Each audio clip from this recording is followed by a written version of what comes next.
Namun apa yang terjadi? Anda dan saya dengan begitu berat mengalami masa-masa sulit ini. Kelelahan, ketakutan, kecemasan, trauma, kepanikan begitu mencekam sehingga kita pun tidak melihat, tidak mendengar, tidak menyadari, tidak mengimani lagi bahwa Yesus tinggal di tengah-tengah kita. Allah mengangkat bagi kita seorang penyelamat putra Daud, hamba-Nya, yang gagah perkasa, seperti dijanjikannya dari sedia kala dengan perantaraan nabi-Nya yang kudus. Mari para saudara, di awal upacara yang penuh rahmat ini terlebih dahulu kita menyesali dan mengakui bahwa kita telah berdosa supaya layak merayakan peristiwa penyelamatan ini. Marilah berdoa. Allah Bapa sumber iman dan harapan, Engkau memanggil kami dengan sabda-Mu agar berangkat dan menyiapkan kedamaian. Semoga kami memperoleh iman yang menjiwai Abraham, serta memandang putra-Mu yang menjadi jaminan janji-Mu. Demi Yesus Kristus putra-Mu, Tuhan dan pengantara kami yang hidup dan berkuasa bersama Dikau dan Roh Kudus, Allah sepanjang segala masa. Amin. Bacaan dari surat kepada orang Ibrani. Saudara-saudara, iman adalah dasar dari segala yang kita harapkan dan bukti dari segala yang tidak kita lihat. Sebab oleh imanlah telah diberikan kesaksian kepada nenek moyang kita. Karena iman, Abraham taat ketika ia dipanggil untuk berangkat ke negeri yang akan diterimanya menjadi milik pusakanya. Ia berangkat tanpa mengetahui tempat yang ia tuju.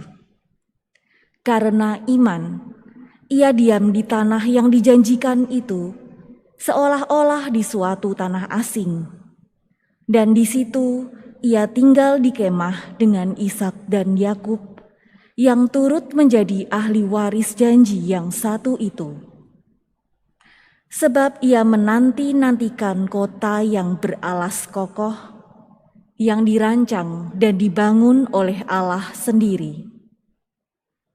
Karena iman pula, Abraham dan Sarah beroleh kekuatan untuk menurunkan anak cucu, walaupun usianya sudah lewat.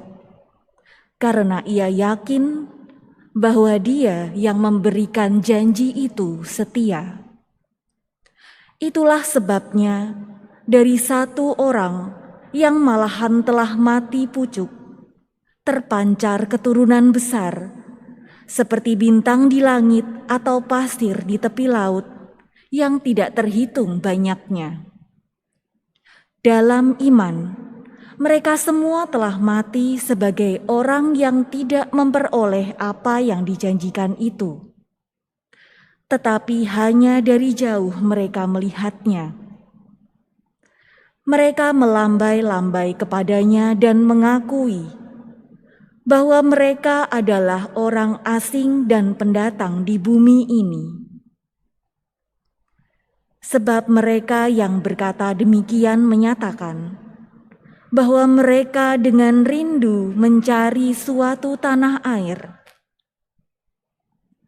Andai kata dalam hal itu mereka ingat akan tanah asal yang telah mereka tinggalkan, maka mereka cukup mempunyai kesempatan untuk pulang ke sana. Tetapi yang mereka rindukan adalah tanah air yang lebih baik, yaitu tanah air surgawi. Sebab itu Allah tidak malu disebut Allah mereka, karena Ia telah mempersiapkan sebuah kota bagi mereka. Karena iman, Abraham rela mempersembahkan Ishak tatkala ia dicobai. Ia yang telah menerima janji itu rela mempersembahkan anaknya yang tunggal, walaupun kepadanya telah dikatakan, keturunan yang berasal dari Ishaklah yang akan disebut keturunanmu. Abraham percaya bahwa Allah berkuasa membangkitkan orang sekalipun mereka sudah mati. Dan dari sana ia seakan-akan telah menerimanya kembali. Demikianlah sabda Tuhan. Syukur kepada Allah. Terpujilah Tuhan Allah Israel, sebab Ia telah mengunjungi dan membebaskan umat-Nya.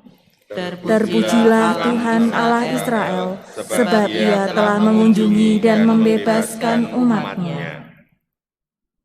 Ia mengangkat bagi kita seorang penyelamat yang gagah perkasa, putra Daud hamba-Nya, seperti dijanjikannya dari sedia kala dengan perantaraan para nabi-Nya yang kudus. Terpujilah Tuhan Allah Israel, sebab Ia telah mengunjungi dan membebaskan umat-Nya. Untuk menyelamatkan kita dari musuh-musuh kita dan dari tangan semua lawan yang membenci kita, untuk menunjukkan rahmat-Nya kepada leluhur kita dan mengindahkan perjanjian-Nya yang kudus. Terpujilah Tuhan Allah Israel, sebab Ia telah mengunjungi dan membebaskan umat-Nya. Sebab Ia telah bersumpah kepada Abraham bapa kita, akan membebaskan kita dari tangan musuh, agar kita dapat mengabdi kepada-Nya tanpa takut dan berlaku kudus dan jujur di hadapan-Nya seumur hidup. Terpujilah Tuhan Allah Israel, sebab Ia telah mengunjungi dan membebaskan umat-Nya. Haleluya. Haleluya. Demikian besar kasih Allah kepada dunia, sehingga Ia menyerahkan anak-Nya yang tunggal. Setiap orang yang percaya kepadanya memiliki hidup abadi. Haleluya. Tuhan bersamamu. Dan bersama rohmu. Inilah Injil Yesus Kristus menurut Markus. Dimuliakanlah Tuhan. Pada suatu hari, ketika hari sudah petang, Yesus berkata kepada murid-murid-Nya, "Marilah kita bertolak ke seberang." Mereka meninggalkan orang banyak yang ada di sana, lalu bertolak dan membawa Yesus dalam perahu itu di mana Ia telah duduk, dan perahu-perahu lain pun menyertai Dia. Lalu mengamuklah taufan yang sangat dahsyat, dan ombak menyembur masuk ke dalam perahu, sehingga perahu itu mulai penuh dengan air. Pada waktu itu Yesus sedang tidur di buritan di sebuah tilam. Maka murid-murid membangunkan Yesus dan berkata kepadanya, "Guru, Engkau tidak peduli kalau kita binasa?" Yesus pun bangun, menghardik angin itu dan berkata kepada danau, "Diam, tenanglah." Lalu angin itu reda dan danau pun menjadi teduh sekali. Lalu Yesus berkata kepada murid-murid-Nya, "Mengapa kamu begitu takut? Mengapa kamu tidak percaya?" Mereka menjadi sangat takut dan berkata seorang kepada yang lain, "Siapakah gerangan orang ini? Angin dan danau pun taat kepadanya." Demikianlah Injil Tuhan. Terpujilah Kristus.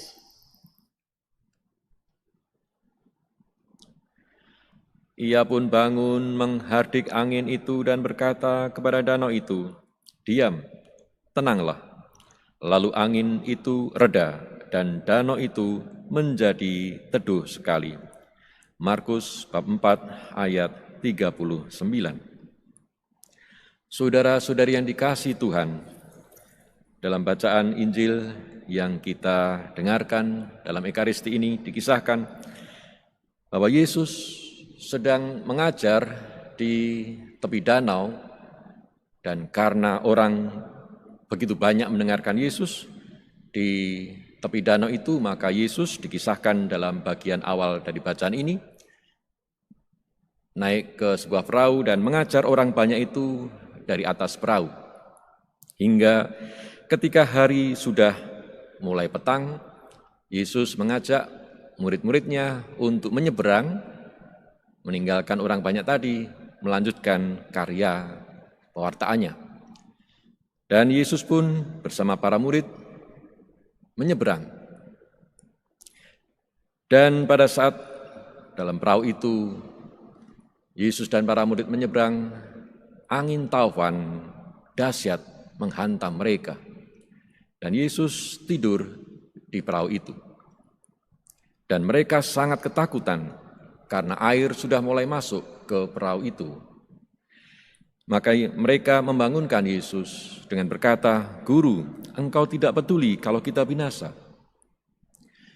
Dikisahkan dalam kitab ini, Yesus bangun dan menghardik angin itu. "Diam, tenanglah." Lalu angin pun reda dan danau menjadi teduh sekali. Akan tetapi setelah hal itu terjadi, Yesus menegur para murid, "Mengapa kamu begitu takut? Mengapa kamu tidak percaya?" Saudara-saudari yang dikasihi Tuhan, firman hari ini menggambarkan juga pergumulan hidup kita. Yesus Allah Putra tidak mengingkari janjinya untuk tinggal dan diam di tengah-tengah kita. Inilah iman kita. Allah menjelma dengan kuasa firman-Nya menjadi manusia dan tinggal di tengah-tengah kita. Namun apa yang terjadi? Anda dan saya dengan begitu berat mengalami masa-masa sulit ini, kelelahan, ketakutan, kecemasan, trauma, kepanikan begitu mencekam, sehingga kita pun tidak melihat, tidak mendengar, tidak menyadari, tidak mengimani lagi bahwa Yesus tinggal di tengah-tengah kita. Maka semoga dengan Ekaristi yang terus kita ikuti, baik bagi Anda yang mengikuti Ekaristi secara tatap muka, maupun Anda yang mengikuti Ekaristi ini secara streaming di tempat Anda masing-masing, meskipun suasana tidak terasa nyaman seperti dahulu, namun kita percaya kehadiran Allah melampaui apa yang kita rasakan. Kehadiran Allah nyata bahkan ketika kita merasa bahwa misa streaming, misa yang tatap muka dengan pembatasan banyak ini terasa tidak nyaman. Namun Allah hadir, Yesus hadir, Allah Putra menyertai kita dan diam di tengah-tengah kita. Semoga iman kita bahkan di tengah pandemi ini semakin hari semakin dikuatkan untuk mengamini dan mengimani kehadiran Tuhan Yesus dalam hidup kita. Dia menopang kita, menyembuhkan kita, menguatkan kita, melindungi kita dengan kuasa-Nya. Berkat Tuhan senantiasa menyertai, menuntun dan menguatkan kita bersama. Amin. Iman adalah dasar dari segala sesuatu yang kita harapkan dan bukti dari segala sesuatu yang tidak kita lihat. Marilah berdoa. Allah Bapa yang kekal dan kuasa, kami bersyukur karena dapat bernafas lagi dan memperoleh kekuatan baru dalam diri Yesus Putra-Mu. Semoga roti anggur ini menjadi lambang kehadiran dan bantuan-Mu, demi Kristus Tuhan dan pengantara kami. Amin.